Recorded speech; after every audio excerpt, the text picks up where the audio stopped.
Well, speaking of Eric, you and he are on commentary here, and the commentary is going to be one of like 100 things about this pay per view that's criticized pretty heavily on the show. And by the way, Eric puts none of it on you. Eric said on his podcast that he takes 100% of the responsibility for it, and that he put you in a terrible position on live pay per view because he wanted the whole thing to come off as more improvisational and spontaneous. So he didn't prepare you at all. It was just like, okay, let's go out there and do it. So you're like on the spot calling matches where you don't have any context. You don't know like the background on these guys. And as a result, that's kind of what you get, right? Yeah. Yeah. Good of Eric to at least acknowledge it, though, Yeah. I mean, yeah, I was like, totally unprepared. It's kind of like I get there and they go, "Oh, you're doing commentary tonight." What? Yeah. What? Give me some. And there was nothing to give me. I mean, even when I did a lot of, Vince. I mean, I did commentary for Vince. When I was still with the WWE. And I think, and I did. I'm trying to think which show. I don't know which show it was, but I did it with Gorilla Monsoon when he was still. I mean, he was calling it play by play, and I was doing I don't know what you call that now. The color commentary. Color commentary.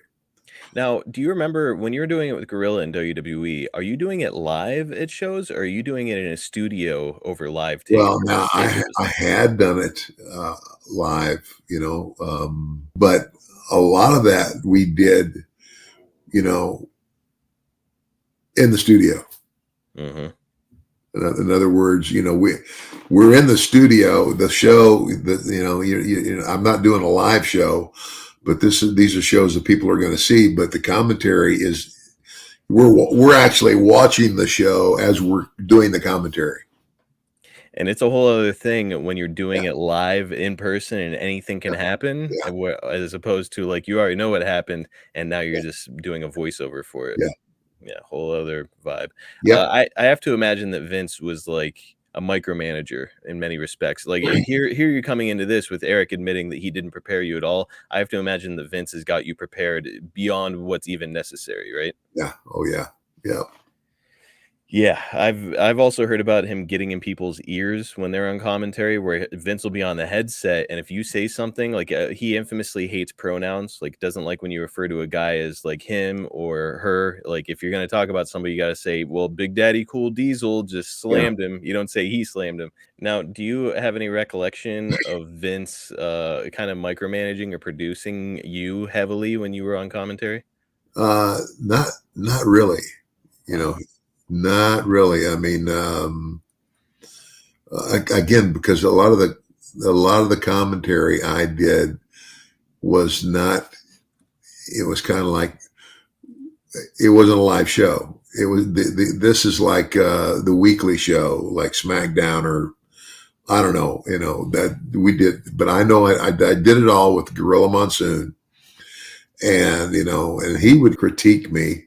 And as I go, but and the commentary that I did at Survivor Series, I was with Vince. So he couldn't be in your ear.